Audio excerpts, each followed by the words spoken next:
সাড়া ফেলে দিয়েছিলেন ফাহমিদুল ইসলাম। 10 মার্চ বাংলাদেশ দলের সঙ্গে অনুশীলনে যোগ দেওয়ার পর থেকেই তরুণ ফুটবলারের দিকে চোখ ছিল। তবে কোচ হাভিয়ার কাবরের মন জয় করতে পারেননি, তাই ফিরতে হয়েছে ইতালিতে। যদিও ফাহমিদুলকে নিয়ে অন্য পরিকল্পনা করছে বাফুফে।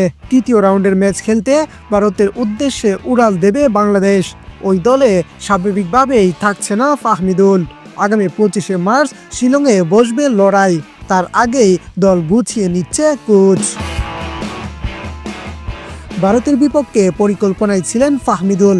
কাবরেরা আসার কথাও শুনিয়েছিলেন, তবে কয়েকটি পজিশনে চেষ্টা করেও ফাহমিদুল আশানুরূপ কিছু করে দেখাতে পারেননি। বয়স কম থাকার কারণে তাকে আপাতত চিন্তায় রাখছে না কোচ কাবরেরা। দলের ম্যানেজার আমির খান বলছেন, ফাহমিদুলকে বাদ দেয়া কোচের সিদ্ধান্ত।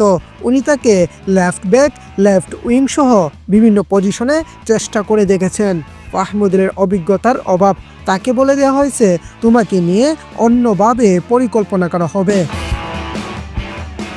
তবে বাফুফের রাডারে রাখা হয়েছে ইতালির চতুর্থ স্তরের দল উলবিয়া কালসিউতে খেলা এই ফুটবলারকে। ফাহমিদুলের ফিরে যাওয়ার বিষয়ে আমির বলছেন, সে ইতালি ফিরে গেছে, আপাতত আর দলের সঙ্গে যোগ দিচ্ছে না। আসলে ওর বয়স কম, ও এখনও জাতীয় দলে খেলার জন্য পরিপক্ক হয়ে ওঠেনি, ওকে আরও সময় দিতে হবে।